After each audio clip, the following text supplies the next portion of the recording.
বছর জুড়ে শান্তিতে নোবেল পুরস্কার জেতার আলোচনায় থাকলেও শেষ পর্যন্ত বিজয়ীদের তালিকায় জায়গা হয়নি মার্কিন প্রেসিডেন্ট ডোনাল্ড ট্রাম্পের। তবে বিশ্বের বিভিন্ন অঞ্চলে যুদ্ধ ও সংঘাতপূর্ণ পরিস্থিতি শান্ত করার ক্ষেত্রে গুরুত্বপূর্ণ ভূমিকা রাখায় শান্তির বার্তাবাহক হিসেবে এবার তিনি পেলেন প্রথম ফিফা শান্তি পুরস্কার।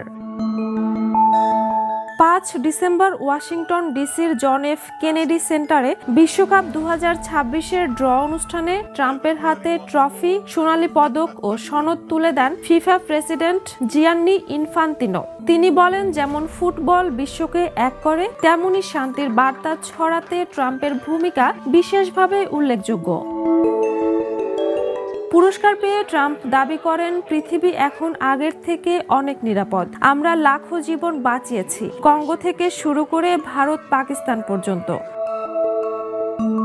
ফিফার এক বিজ্ঞপ্তিতে জানানো হয়, বিশ্বের শান্তি প্রতিষ্ঠায় ব্যতিক্রমী উদ্যোগ নেওয়া ব্যক্তিদের সম্মান জানাতেই এই নতুন পুরস্কার চালু করা হয়েছে। Jhuma Mridha, the news.